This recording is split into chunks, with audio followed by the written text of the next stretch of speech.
Welcome back to the Ice is Slippery podcast for the first time in over 2 months. Before we begin, I'd like to apologize for my absence. I've been extremely busy lately, and there hasn't been much to talk about. Now that the season's starting tonight, you're going to see a lot more content. The weekly podcasts are coming back, and we're going to start uploading game day reactions. The first one is coming this Saturday, as I'll be attending the Carolina Hurricanes-Philadelphia Flyers game that night, but I'm thrilled to be back. Let's drop the puck. So, two big pieces of news that I wanted to elaborate on in this video, and we'll start with the one that's been known for longer. Florida Panthers captain Alexander Barkov is out for the regular season with a torn ACL. Firstly, I really hope that he makes a recovery. You never want to see anyone get hurt. But I don't think this changes that much in terms of the standings. A, Barkov might be back for the playoffs, and B, I think Florida will be fine without him anyway. They have arguably the best forward depth in the NHL, and if Barkov does miss the playoffs, they'll likely have some cap space to make some sort of move at the trade deadline. The other question, if Barkov is out for the playoffs, who could I see beating them? If I'm going to be honest, I don't think that team is Carolina. I think the biggest loss that'll come for Florida will be because of Barkov's stellar two-way game, and I haven't seen the Canes prove that they can score against an aggressive team like Florida come playoff time. I'd say the most likely team to beat the Panthers in the East is the Tampa Bay Lightning, simply because of their star power up front, but we'll see what happens. The second piece of news that I wanted to elaborate on, Connor McDavid got his payday.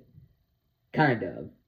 Starting in 2026-27, McDavid will be making $12.5 million per season for 2 years. I think this is a fantastic contract for both sides. For the Oilers, McDavid isn't taking up $16-17 million like we thought he would. The Oilers are going to have 3 seasons to build around a team-friendly contract in McDavid, and I think that's when its Stanley Cup window will hit its peak. The win for McDavid doesn't come now, but in the future. Throughout the past few seasons, the salary cap has gone up exponentially. So even though McDavid isn't making that much now, he can wait a couple seasons and try to win a cup in the place he calls home. And then in 2028, McDavid can make even north of $20 million on a long-term deal.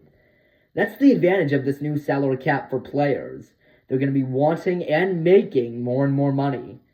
I think that's why for a team like the Carolina Hurricanes, everybody's saying they're going to be wagons for many years.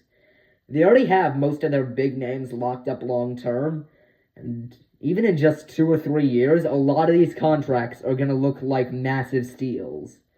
For example, in my opinion, defenseman Jacob Slavin already has arguably the best contract in the NHL, and it's only going to look better as the salary cap increases. I think the biggest question about McDavid's deal going forward is, does he stay an Oiler after it? And I can't answer right now. So that'll do it for this edition of the Ice is Slippery podcast. I'm very happy to be back, and again, expect more content in the coming weeks. For most of the season, these podcasts will be talking about the Carolina Hurricanes and how I think their season is going. But when stuff like the Olympics and the trade deadline hit, we might shift off track a little bit. Like and subscribe if you like this content. Comment what you think about both the Barkov and McDavid situations. And let's all cheer about one thing. Hockey is back. Peace.